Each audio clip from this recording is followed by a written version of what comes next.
Even after my car accident, when I was trying to figure out, okay, now where will I go and now what will I do? I start believing in myself in my lowest place, and I bounce back.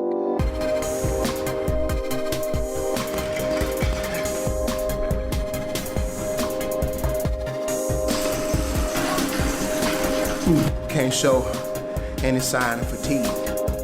Welcome to this episode of Adler.tv, where every Thursday you can find a new episode and a new guest in a new location. My guest this week is Timothy Alexander. 13 years ago, Timothy was in a major car accident that paralyzed him from the neck down. But if you ask him today, Timothy will tell you that he's only paralyzed for now. His social media isn't the kind of social media that you look at and you say, oh, I wish I had that car, or I wish I went on that trip. His social media is the kind of social media that makes you want to go out and do good things for other people and better yourself in the process. So on Valentine's Day, Tim and I met at the Lakeshore Foundation campus in Birmingham, Alabama. Man, my life is kind of busy, man. I can't thank you enough, man, for sitting down with me. Ladies and gentlemen, Timothy Alexander. Yes, sir. No worries, man. Sorry I got a hood on. Oh, that's great. We just got done swimming and boxing and running. So I don't want to get a head cold because I got to make a difference and I don't have time to get sick. Hey, man, that's no problem at all, man. I'm wearing, I think I wore these jeans yesterday, so we're good, man. It's we're all good. I think Bill Gates wore the same shirt every day, so. There you go. That's right. That's right. right. If you want to tell people a little bit about it, man, I read your book, and it is amazing. Your book came through the halls at the Rick and Bubba show where I work, and I was like, man, I got to check that out. Read a few pages, and I'm like, man, I got to talk to this guy. So what's the story of how you got to where you are today, man? I believe that my story is basically just replacing entitlement with resiliency, because sometimes we feel like we're entitled to success, that we're entitled for things to go our way. And, I never had anything to be entitled to. I didn't grow up with a father at home. And so my mom always taught, if you want something, you got to work for it. And so working for something that I wanted, it showed up in a very, very different scene or scenario. On October 28th, 2006, I was in a horrific car accident that left me paralyzed from the neck down, brain dead. I lost the ability to read, write, twist, and talk. I went from being the talk of the town because I was a star athlete to being the talk of the town because doctors were saying that I would never walk or talk again. You got to understand that at this time, I'm a senior in high school, one of the top athletes in the state of Alabama, one of the top athletes in the country, with an opportunity to go play anywhere I wanted to go.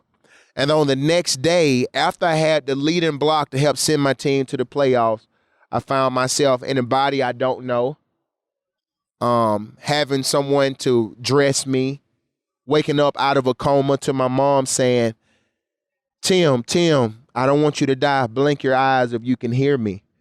And so I blinked my eyes and my mom said, you're going to live and not die. And you're going to proclaim the works of the Lord and do some great things. And I'm not a religious guy. I'm a faith-driven young man. And my mom knew that that wasn't going to be the end of my story. And because my mom believed in me in my lowest place, I started believing in myself in my lowest place, and I bounced back. I not only went on to graduate from Wallace State Community College on the dean's list after recovering from a traumatic brain injury, being brain dead and paralyzed from the neck down that went to waist below. But I went on to graduate from UAB and receive a master's degree. And while at UAB, I became the first paraplegic in D1 history to ever receive a full ride in football, and I never touched the field. I'm not where I am because of entitlement. I am where I am because of hard work. And I've worked my butt off, not just during the day when the sun was up, but working my butt off when the sun goes down. I'm still recovering 13 years later. I'm still recovering from a traumatic brain injury, but I still do mental training on my own self, as you saw today. I counsel my own self. I do things for my mind because we focus on so much below the neck that we forget about our mind. Now I get an opportunity to work with UAB Football and many other schools across the nations. So I get to just share my story of we don't need it to be easy. We just need it to be possible.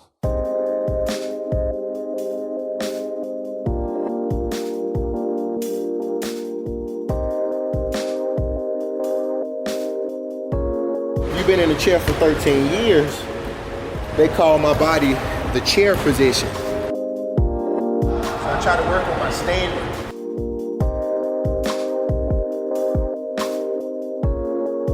A lot of people would take those events that happened to them because, man, I mean, I'm reading your book and I'm like, it's one thing after another. It's just it's one punch after another, left hook, right hook, uppercut, and I'm like, man, this guy can't catch a break. And a lot of people would use that as an opportunity to not try. Right. They'd use it as an opportunity to say, well, I guess this is my lot in life. The easy way out. And I'm not gonna push.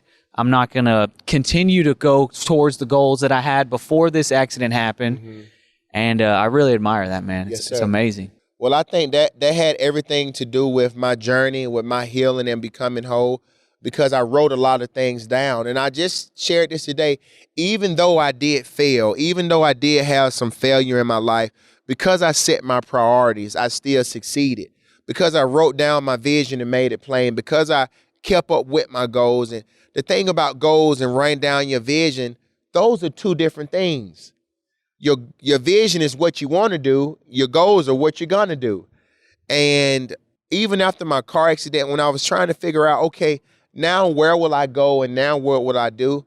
I was reminded, go back to your drawing board. Go back to the visions and the dreams that you wrote down about playing football. Let's revise that. Let's redefine how you're going to play football now.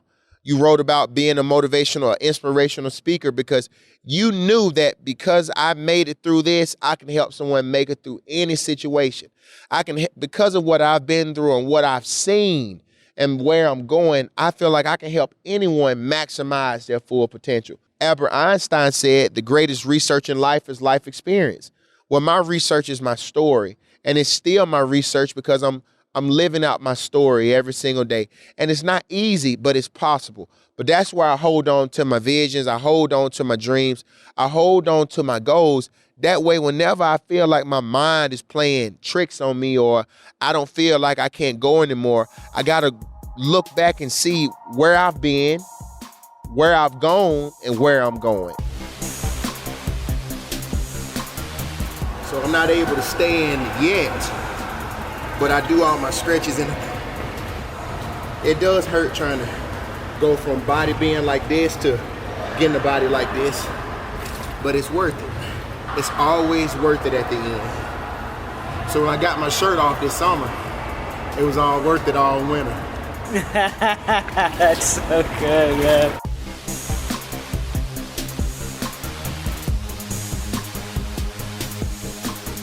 You're very honest about the fact that we can be negative on ourselves, and we can be positive on ourselves, and also the people around you. That negativity is contagious. So be sure that you're surrounding yourself, not only talking to yourself in that positive way, but surrounding yourself with people that talk to you and have that same positive outlook. Right. Yeah, I just believe that we shouldn't have to look far for inspiration. We shouldn't have to look far for mentorship. It should be right around us. But I do also understand that if 5 of my friends are negative, I'm the 6th one. If 5 of my friends are broken down and disgusted and mentally drained and out of their mind, then I'm the next one. And so I am a product of my environment. We are products of our environment. And when you come around me, if you're negative, you're not going to last long around me because I'm transparent. I'm going to address the issue. But it has nothing to do with you. It has everything to do with the potential. And because I guard my energy and my enthusiasm, I just can't let somebody suck the wind out of me by being negative. We got a lot of vampires in this world that's sucking the life out of everybody. And true enough, sometimes we become our own problem, which we become our own vampire to ourselves, or we suck the wind out of ourselves. But I just try to just always express gratitude and just be positive because it doesn't cost you anything to be positive. It costs you everything to be negative. When you're negative, it costs you way more than it does for you being positive. So I choose, and I'm consistently choosing just to always be positive. And again, it's easier said than done. I'm no Batman. I'm no Superman. But I do practice positivity every single day. And practice makes improvement.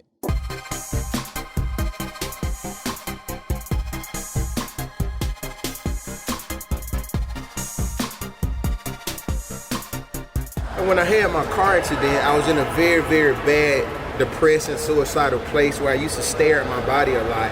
I didn't really understand the body that I was in, but when I would go to church, I would hear different verses that just meant so much to me and just changed my life at New Birth Family Church. And sometimes we get a lot of pointless tattoos. Everything on me, it means something, and whenever I'm having a bad day and I'm struggling with identity, so I just look down. The Lord knows, faith, hope, perseverance. I got my mother's name tattooed on me, that she was like my angel. Got my brother tattooed on me. He was my brother who saved my life in a house fire. Got these diamonds because it takes pressure to make a diamond. John 3:16, I am what God says I am.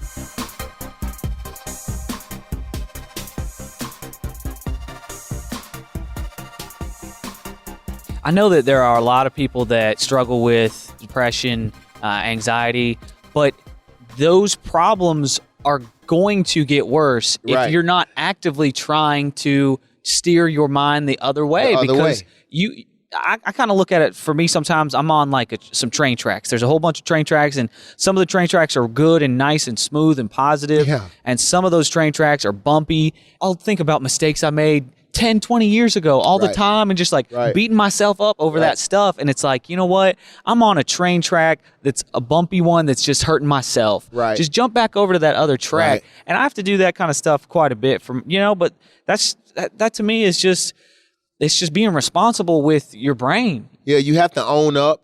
And I have a lot of friends that do deal with depression and anxiety, and they say, Tim, you're so mentally conditioned. It's because I choose to be. At any given moment, if I rest in my mind, I can easily go back down the path of depression and suicide. I've been in a wheelchair now for 13 years, and I tell people I'm still not comfortable. I've met people that been in chairs 35, 20, 50, and they're comfortable. I'm not comfortable. And that's just how I live my life. But I do know that I have to be the master of my fate, but that starts first in the mind. And so we can transform anything and everything around us, but we first must be transformed by the renewing of our mind. And that is a choice. So the person that's depressed or suicidal, they can be getting all the help in the world. But as we've all heard, that I can't help you until you help yourself. So do you want to just be a person that's getting all this information? It's like the people that they got a bookshelf at their home, and they have all these books that are not adding value to their life. They're just on the shelf. So yeah, you got a shelf full of books, but they're not helping you develop. So I worked so hard on mental conditioning on a sunny day. But again, Chris, that's a choice I make. So I choose to work on my mind every single day. And I challenge those around me too, but I don't make anyone do anything, because I can't spend my time beating over your head. Just start with the mind. Start with the mind. Start with the mind. Do you think that because you are in a place where your body is not responding in the way that you're used to it, that you had to focus so much on that mind power? Yeah, I remember when the doctor told me I have a 5% chance of walking again, and I started saying, who told you that? Who told you I'd never walk again? Yeah. And I'm like, well, I understand you're doing your job, but I'm going to agree to disagree. And so I remember just staring at my feet, staring at it. Because they said the mind is the most powerful thing, that we control everything in our mind. So I would stare at my toe until it would start moving. And once it would move, I'd be like, whoa. So I just kept on going. But I do those mental tests every day. And it's kind of like they say the person who's blind, they have stronger, they pick up different senses. Their other senses pick up. Well, because I'm paralyzed, my other senses work for me, temporarily paralyzed. But my mind is the most powerful tool that I have. So I may not have my legs, I may not be able to run up and down or do what I want to do physically, but mentally I am. Mentally, I tell people, sometimes I only see myself in a wheelchair when I'm going by a mirror. But that's just how I choose to look at my life. Kind of wait till my body can't go anymore, and then I try to push mentally. That's the game.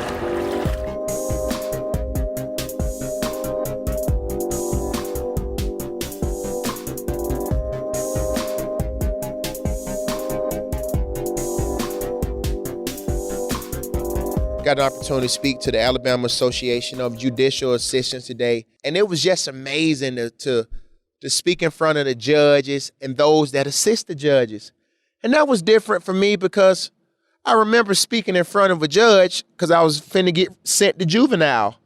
And they were asking me, what is it that you can tell us so that we don't send you down the road? Which that didn't work. I still ended up going to juvenile and being on house arrest. But I found myself today in 2019 giving motivation and inspiration to the judicial assistants and just shedding light to our Chief of Justice for the Supreme Court. Like, I used to be a criminal.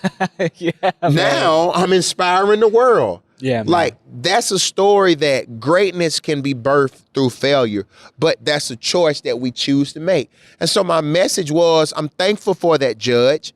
I'm thankful for that assistant. I'm thankful for that correctional officer. I'm thankful for that probation officer. I'm thankful for that parole officer. I'm thanking for that the drug court lady, the drug court gentleman that just took some time to just ask me one question is, why are you doing this?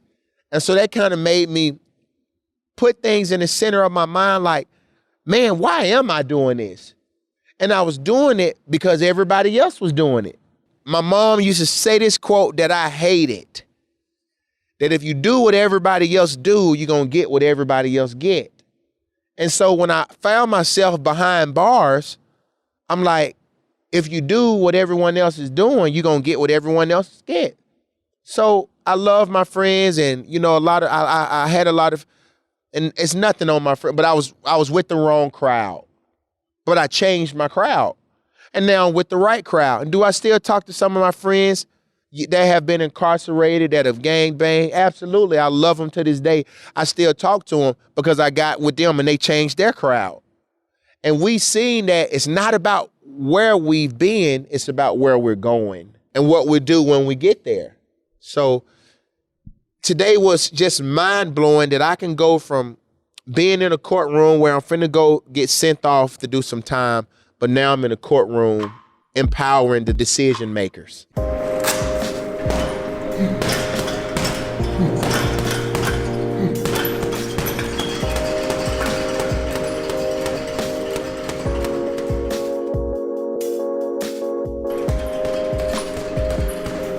You do a great job of speaking to all people and meeting them where they're at. Right, that's what we have to do. I'm a music minister's kid, so Okay. I grew up in the church. I was at church 7 days a week. Yeah, me you too. know? And it was, and it's easy to get, you know, a little bit burnt out on that kind of thing, you know, because Yeah. you get sick of hearing from an old book, you know, Yeah. that kind of thing. But there's so much good stuff in there, and I think that you do a great job of putting a lot of that stuff out, but not necessarily maybe putting the verse underneath it, because you know that if there's a verse underneath it, there are some people that are going to shut that door. They shut it down quick. Yeah, yeah. As I tell people, man, I don't have a heaven or hell to put nobody in.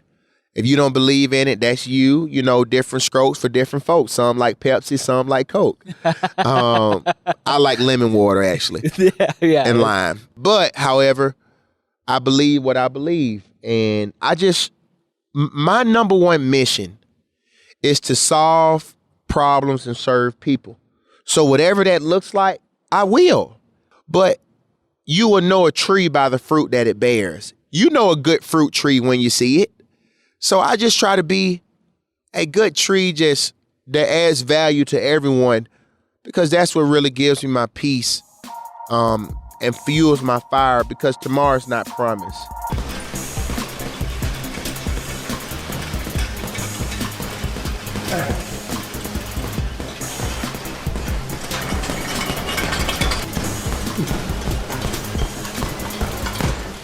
My wife literally just texted me, the dogs probably need a Valentine's Day present. Really? So I guess that means I'm coming home with a Valentine's Day present Right. for my stinking dogs. For the man. You got any Valentine's tips for me, man? Flowers always do the trick, man. So my plan is, so we went to a concert last night, and my plan is on the way home, I'm gonna pick up some flowers, pick up some food, make her dinner. Or what Chocolate. you should do, you gonna make, or you can go to Whole Foods and pick There you out go. dinner, then just put it on the plate and working smart, not hard. That's right, man. Let's talk about UAB. Mm-hmm. Bill Clark Mm-hmm. comes in. Yes, sir. It's his first year coaching. Yes, sir. And all of a sudden, the Blazers are a very good football team. Great man. Bowl eligible. Mm-hmm. And then what happened? What happened? They ended our football program, man. It was just a huge rival going way back in the day between Gene Bartow and Bear Bryant Jr. And so just making a long story short, they shut our program down and then said it was because of lack of funding, in which you got to understand UAB is the number one employer in the state. It's one of the top 5 debt-free universities in the world. So he's like, man, that is not the case. We got one of the top medical institutions in the world, state of the art. So this is not okay. And so they ended our program, man, and I would just never forget them. That was a tough time to be a Blazer. I saw all my teammates broken and just they felt so bad because nobody could believe, like, man, how is this happening to us? You know what I'm saying? But thank God we fought and we rallied. I was able to receive like 56 city proclamations. And within 6 months, we brought UAB football back and we raised $48 million in 6 months. So thankful to Justin Kraft, Tommy Brigham, Nally and Associates. It was Kraft O'Neal, Jimmy Lee, Buffalo Rock Company. It was awesome. Awesome. I was thinking that, man, there's no way. There's no way it's coming And when back. I say awesome, it's because it showed us that your labor would not be in vain. And we worked our butt off. The students got behind it. We created something called FUSO, which was the Free UAB Student Organization. We taught them how to lobby. We taught them how to give political messages.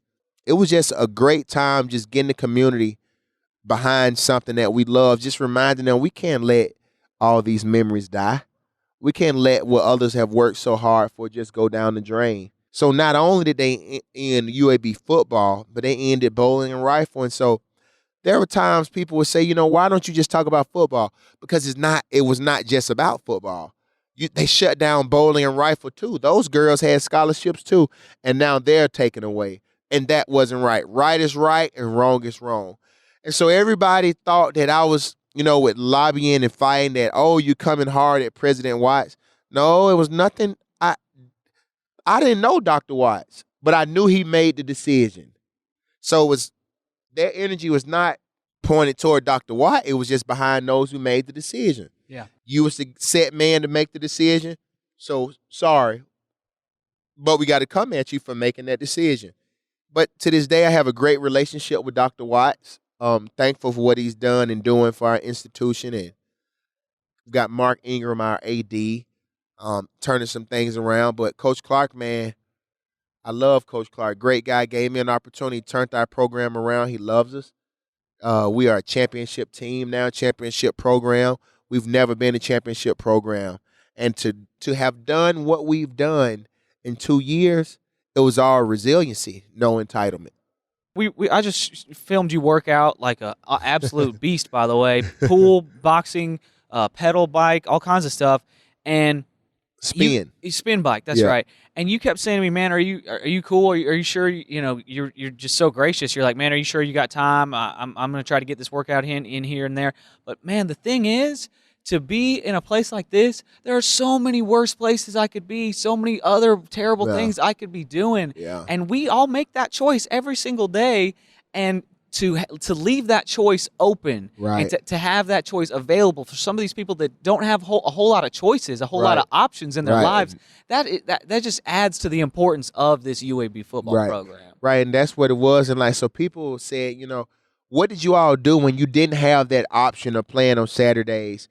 Believe it or not, I started a Powder Puff League, and I found our calendar for 2015. Every Saturday when we were supposed to have a home game, we threw a Powder Puff game. And the other guys that did not transition to other universities, I let them coach the Powder Puff League. And that kept us for a year. They kept us in tune and engaged. And so when we had away games, we found something else to do. But what I do like about when they brought our program back, that for 2 years straight, we scrimmaged against each other. And our fans showed up to our spring game. They showed up to some of our open practices. And for 2 years, we were playing against the same person. And so, some had options to, quit, but we took away the option of saying, oh, we going to get tired of this, and we said we just going to build for a championship for 2 years. And in 2 years, it's crazy. We didn't have a program for 2 years, but within 2 years, it came back, we won the championship. That's right, man. So we were shut down from 15 to 17, but when we came back in 17, the 17-18 season bowl eligible, and the 18-19 season championship. As we look towards the next phase for UAB, Mm-hmm. How huge is that to have that new building come in? It turns out you guys don't even need that motivation, but it's there. It's coming. It's there now. It's great. We'll have our new facility in 2021, our new stadium, right around when the World Games is coming. So it's a great day to be a Blazer. Y'all stayed at it. You stayed working. Yeah. Every day you got to work hard, man. Yes, like sir. a lot of people, there are no shortcuts. There None. really aren't. Some people have a shorter road Right. to run, like, maybe you have natural abilities like LeBron James Right. or Beyonce. Right. But believe that LeBron James and Beyonce work hard. They work hard. Every day. Every day. Everybody, I tell people, everybody sees the 3 points, all the threes Steph Curry make, but they don't see the hundreds of threes he misses in practice. LeBron and MJ or whoever you want to talk about, they were hell of athletes, but they were great workers. Muhammad Ali said, man, every day I hated training, but I said I'd rather suffer now so I can live the rest of my life as a champion. What you saw today, nobody's pushing me to work out. I don't have a trainer. I don't spend my money on a trainer. I'm my own trainer. Because when you have a vision that you truly care about, you don't have to be pushed. Your vision will pull you. So when Coach Clark says, turn that off, we don't have to have no music to get our guys ready to go knock the wind out of somebody. They ready when they get off the bus. They ready when they wake up. And you got to be in constant pursuit. And if you don't know what a constant pursuit is, you go run every red light and you don't stop. I guarantee you that police, they ain't going to stop till they get you. That's how you have to be about your dreams. That even if the tires come off the car, I'm still going to try to get there. That's how I attack every day. You got to attack it and you got to apply pressure to your day. And at the end, you will make a diamond. So when I lay my head down every night, I sleep great. This is a win. I may have took some L's. And I'm not saying L's that I lost, because L's to me represent learning moments. I didn't lose, I just found a new way to learn.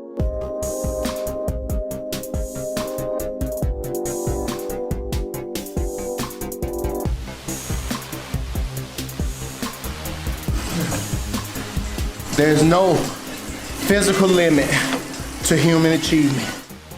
Coach David Reeves, our linebacker coach, former defensive coordinator, he said that great is the valley full of bones, that those upon the brink of victory they rest. So these bones are laying dried up in this valley because just on the break of victory, they laid down to rest. After this year, we're going to try to do it all over again, because sometimes we got to be like that Energizer Bunny. Keep going and going and going and going. So I'm afraid that if we stop doing what we're doing, I'm afraid to see what that looks like. I'm afraid to see what my body, what type of shape, what type of mental capacity I'll be in if I stop working out. And so because I'm afraid, I'm afraid of what will happen. I try to prevent it from happening. And that's what we're trying to do at UAB Football. We understand we can't afford to have a losing season. Right. Because if we do, they'll shut us down again. Yes, I see. See, this is why we shut y'all down in the first place. Right. So the pressure's always on. Yeah, man. It's always time to be ready. So we just have to stay ready. And when we got a great visionary and we got a great coach, when we got a great coaching staff, when we got players who bought in, oh, man, that boat gonna float itself. Well, man, thank you so much for taking time to sit down with me. The sun's going down. Yes, sir. And I'll let you go, man. Thank you so much. Yes, I can't sir. say thank you enough for talking to me, man. I'll have all of his links down below. in the description of this video. You can find his social media, his website, book him for speaking. The guy is amazing. Inspiredbyta.com. Hook me up. That's it, man. Yes, sir. Thank you, Chris. When your body can't go anymore, your mind can.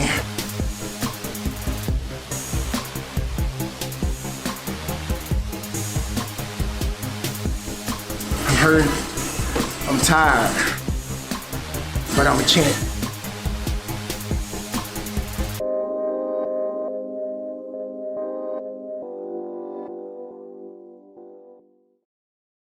That's it for this week's episode, and this week's featured nonprofit organization is the Lakeshore Foundation.